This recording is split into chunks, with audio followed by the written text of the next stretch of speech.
right, guys. So moving on with imaginary numbers. Okay, so last week we did something like this where we were just simplifying, okay, a negative square root. So remember, when we're simplifying a negative square root, the negative inside becomes your I, and then you worry about just simplifying the positive number. So the square root of 1 is just 1, so that you could just write as I, right? So for the square root of negative 16, you would do I square root of 16, and since the square root of 16 is perfect, it's just 4. This whole thing would just be 4I, okay?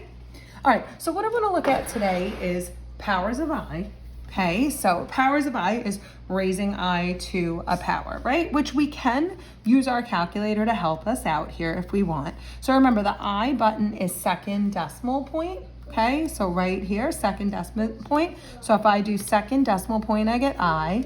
If I do to the 0, it tells me that the answer is 1, right? If I do I to the first, right? So second decimal point to the 1, I to the 1 is I, right? I to the 2 is negative 1. I to the 3, oops, to the 3 is negative I when you simplify it. Then let's keep going. We're going to finish this up to I to the 4 is 1. I to the 5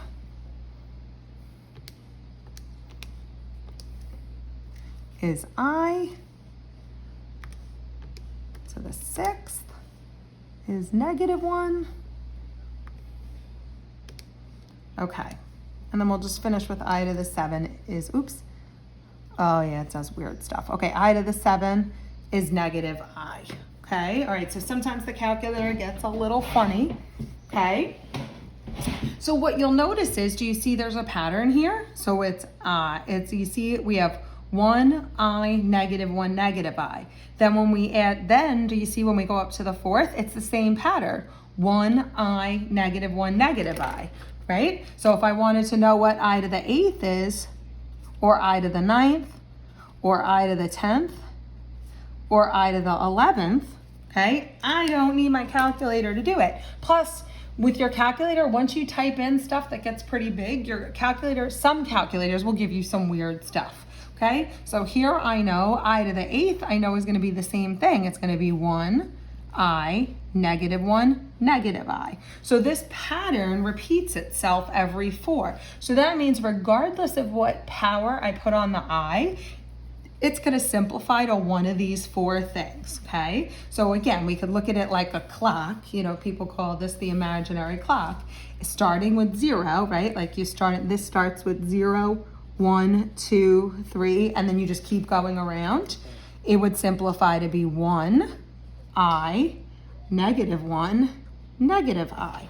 Okay, so some people will use this on the side. So if you're asked, let's say I to the 12th, right? You could just go around the clock starting with 0. You do 1, 2, 3, 4, 5, 6, 7, 8, 9, 10, 11, bam. So I to the 12th must be 1. So you could use this clock to simplify your powers of I. Just keep going round and round and round, right?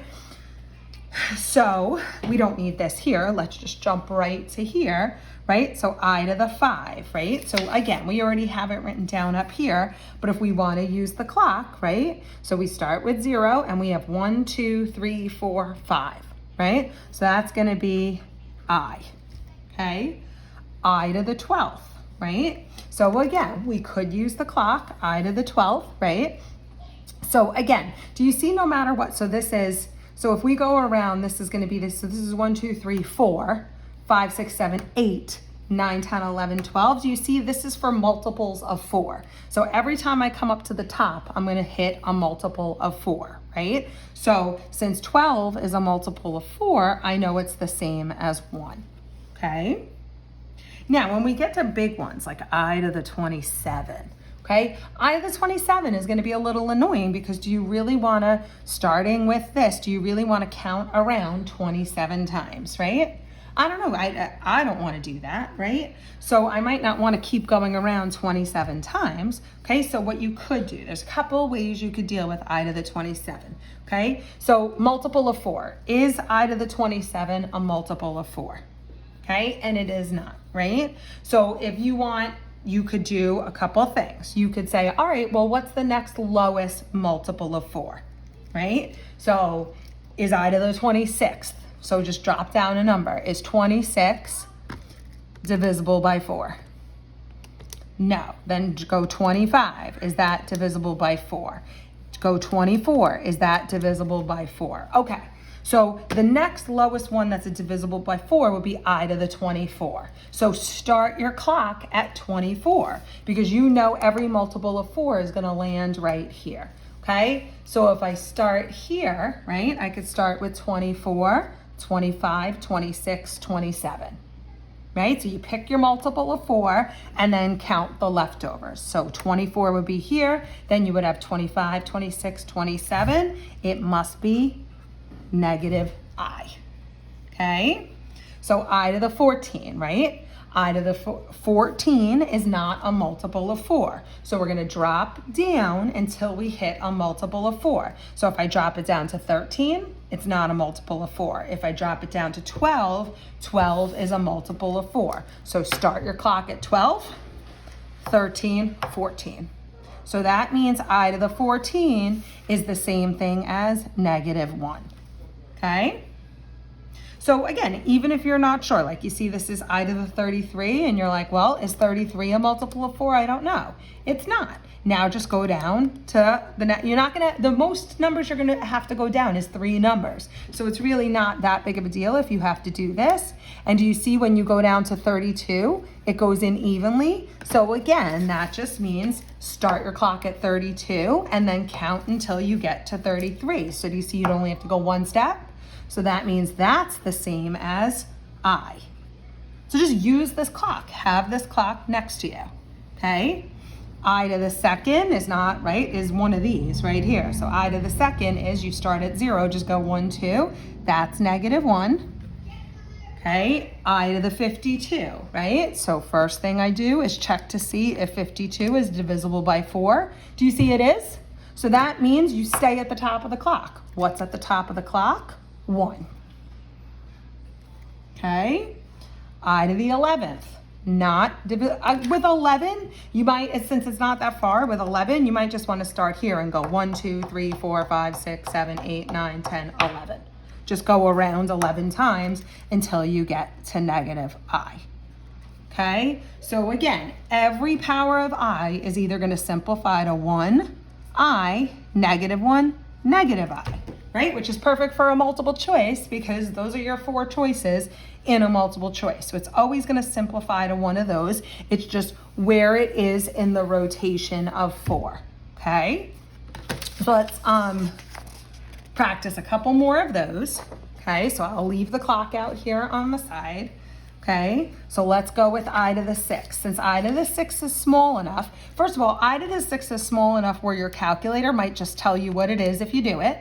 Do you see it? It gives it to you instead of giving you a mush ball, okay? Again, it just, when you go to really big powers of I, the calculator gets a little confused, okay? So I to the 6, you could just give the answer as negative 1, or again, start your clock at 0 and go 1, 2, 3, right? Keep going around 3, 4, 5, 6. Do you see it lines up with negative 1? So whether the calculator gives me the answer or the clock gives me the answer, I get negative 1. Okay, I to the 23rd, you have a choice.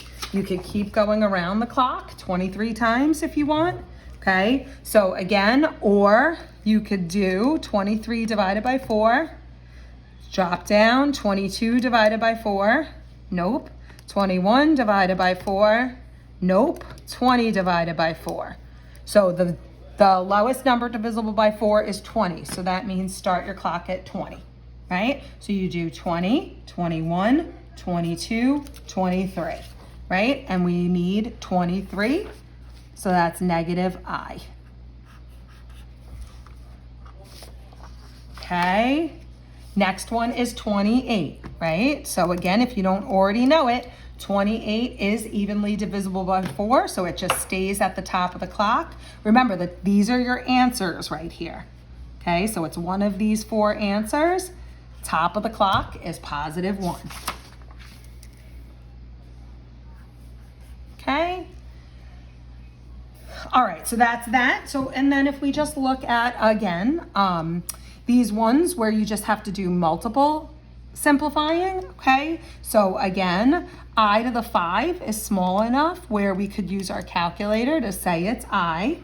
You could check I to the 13. Sometimes it works, sometimes it doesn't. Oops, sorry, I meant I to the 13. See, it gives you that yucks. Okay, so in that means you're just gonna have to do it by hand on the clock, right? So again, 13's not that big. So just go 1, 2, 3, 4, 5, 6, 7, 8, 9, 10, 11, 12, 13 is this side of the clock, which is I. So I have I plus I, and then minus I to the 3rd. I to the 3rd is in the first rotation of the clock. I to the 3rd is right here at negative I. Then it's just a matter of combining like terms, which I can combine all of these because they're all have i's on them. So I have 1i plus 1i minus 1i. So the whole thing, right? So these are gonna cancel. So I'm just gonna get I, okay? Then on this last one, I have an I can't do I is simplified as far as it can. I to the 2nd is one of them directly on our clock, right? I to the 2 is right here at negative 1. So notice there's already a negative in front, so I get negative, negative 1. Then I get minus I to the 39. So 39, I could either go around the clock 39 times, or I could see if it's divisible by 4.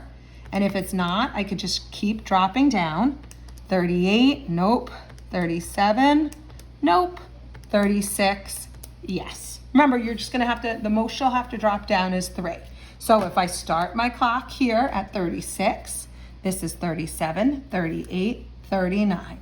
So 39 is negative I. So again, I have another minus, minus. Then 2i is as good as I can get it, and minus 6, I can't do anything with that, right? So this minus a minus becomes plus. This minus a minus becomes plus. And then these other ones I'm gonna bring down. All right, so now we're just gonna combine like terms. So what can you combine? You can combine i's with i's, right? So I have 1i plus 1i plus 2i is 4i. And then I have positive 1 and a negative 6 makes negative 5. I'm not allowed to do anything with these two because this has an I on it, this has a 5 on it. Just like with x's, you can only combine x's with x's and numbers with numbers. Okay, so that's our powers of I. So again, keep this clock handy, okay? Again, you could always, it doesn't really matter how big it is, you could always just keep counting around the clock. Just remember the top of the clock is for all your multiples of 4, okay? All right, that's good for today.